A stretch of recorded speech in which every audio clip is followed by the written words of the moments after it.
We said that's the trophy that they're battling for here in Prince Albert. Prince Albert hosting this junior curling championship, but this city is also famous for politicians. The city of Prince Albert is unique in having been the home and constituency of 3 Prime Ministers of Canada, the Honourable Wilfrid Laurier, William Lyon Mackenzie King, and John George Diefenbaker. The Prince Albert Diefenbaker House has been refurbished and stands today as a museum. Even while he was Prime Minister of Canada from 1957 to 1963, Mr. Diefenbaker did not lose touch with his friends and constituents. He visited his home frequently and maintained political and personal friendships throughout his years in Ottawa. It is likely that many strategy sessions were held here during his illustrious career. In fact, Prince Albert became part of his national identity.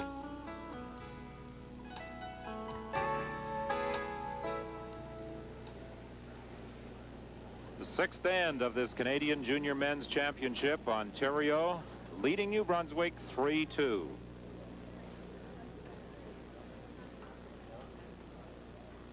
During round-robin play, New Brunswick with a record of 9 wins and 2 losses. The 2 losses suffered by New Brunswick at the hands of Northern Ontario and Newfoundland. 6-2 they lost to Northern Ontario and 5-4 to Newfoundland. So the Northern Ontario rink had the distinction of beating the 2 teams that are fighting for the championship.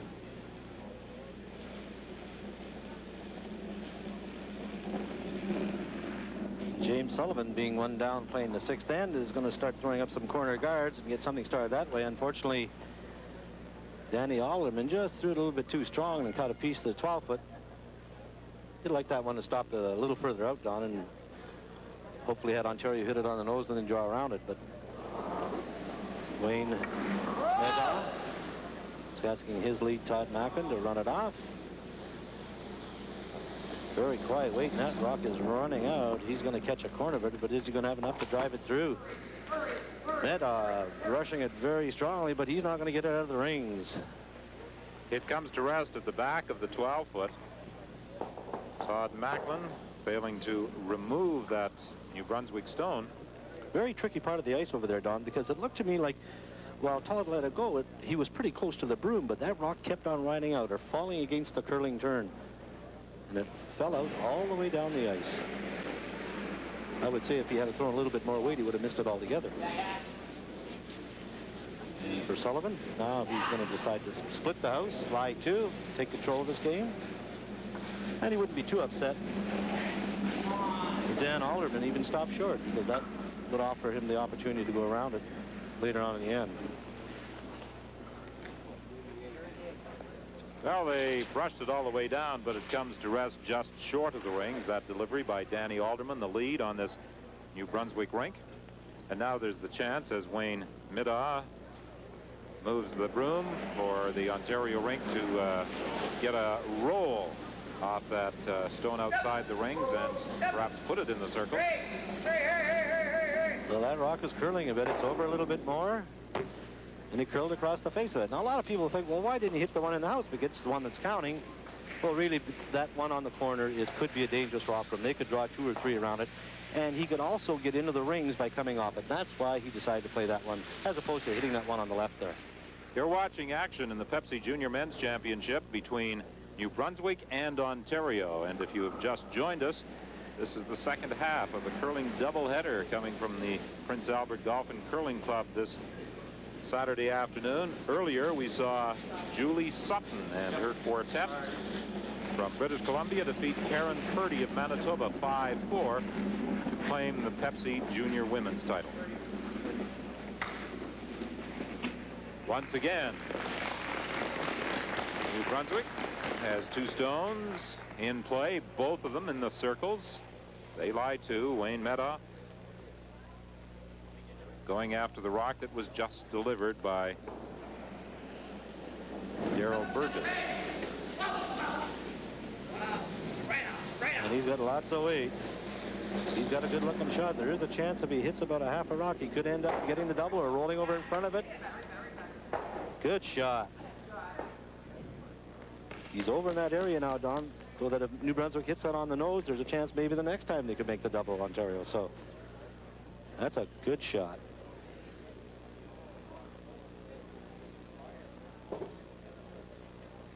Sullivan is looking for the out-turn from Darrell Burgess.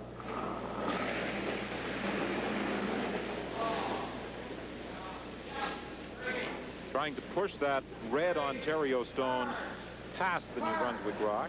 He'd like to get a little bit of a roll to the right-hand side. Not too much. Oh, he hit it just a little bit thin. Had to catch a little bit more of that rock that he made contact with. And Ontario's out of this end now. Burgess lives in Truro, Nova Scotia. The other three members of the rink are from New Brunswick. But he goes to the University of New Brunswick, where he studies phys ed. He's quite an athlete. Participated in the 1985 Canada Summer Games.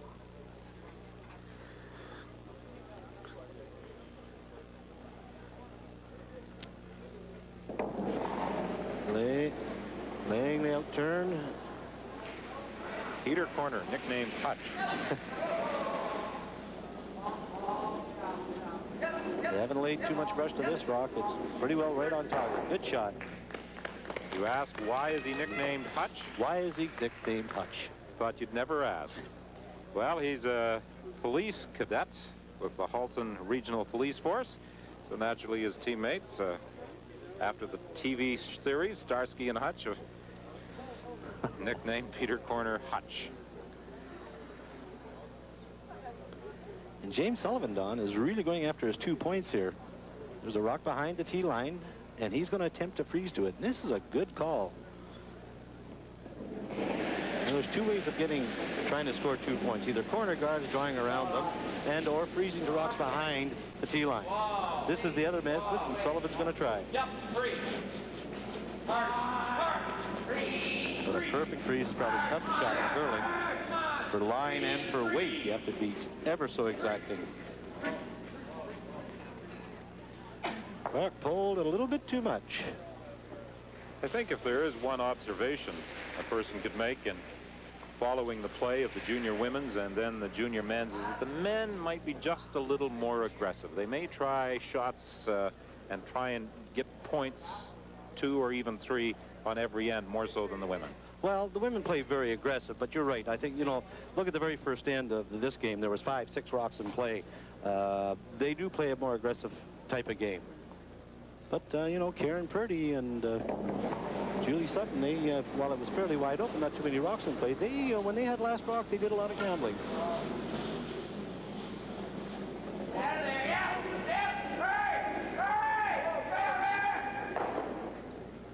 Oh, a little bit too far.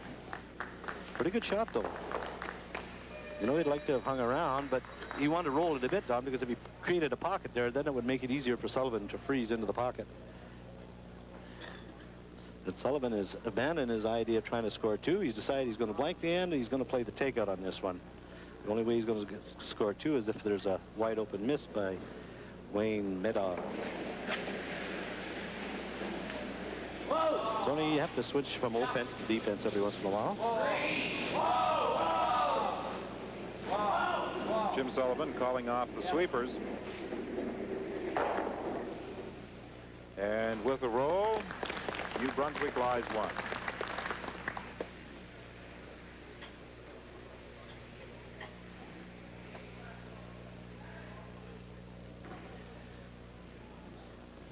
The advantage for the Ontario skip here, Don, is he's playing the outturn. He can come off that one against the boards there and still make the shot.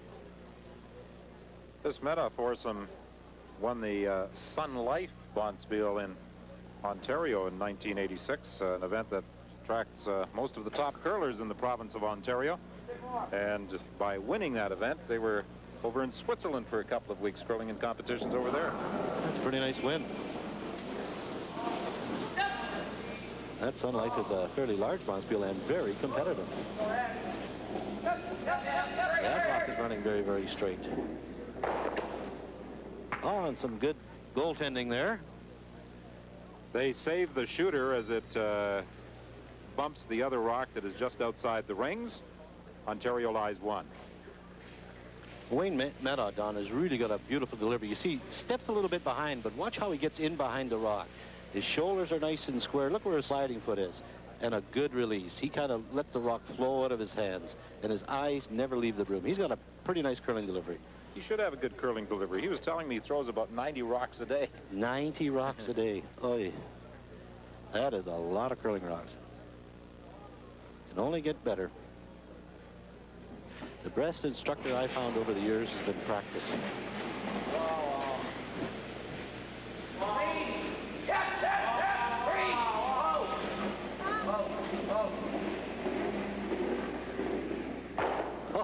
Good hit by Jim Sullivan in a very difficult part of the ice on the outside of the 12-foot, and New Brunswick lies one. We saw the delivery of Wayne Meadow. Let's look at Jim Sullivan. Well, Jim Sullivan's a very tall boy, and he also steps in behind, getting in behind the curling rock. Look at his eyes. He hasn't left the broom. Nice straight arm, nice release. You know, you can ruin a good curling delivery by fooling with a curling rock, rolling it inside or outside. You have to have a nice release in curling. You watch Eddie Wernick. He has a beautiful curling release. The new slim trim Eddie Wernick. 19 pounds. Can you believe that? He's lost 19 pounds. But the only weight he's really concerned about is 4-foot draw weight. Yes, that's right. Here's another good hit. Boy, that's precise curling over there. You're only dealing with about 2 feet of ice there, and those guys are hitting that rock right on the nose every time. Except here, Sullivan liked to hit and roll out and blank the end. He'd like to retain last rock advantage into end number 7 because he, at best, can get 1 here on the 6th end. The score is 3-2, Ontario leading.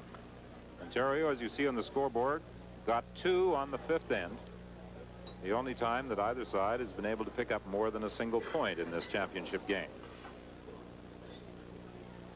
We've already crowned one national champion this afternoon, Julie Sutton of British Columbia, winning the Pepsi Junior Women's title. This junior men's battle between New Brunswick and Ontario. Oh, 2 for 1 day. Looks like he's going to hit this one right on the nose. He's going to be forced to take a point. Yes, he did. A nose hit, not really what Jim Sullivan wanted, but the match is now tied at 3 after 6 ends of play. A well-curled battle between New Brunswick and Ontario for this Pepsi Junior Men's Championship of Canada. The winner, of course, will go on to represent the country in the World Championships next year. We'll be back after this.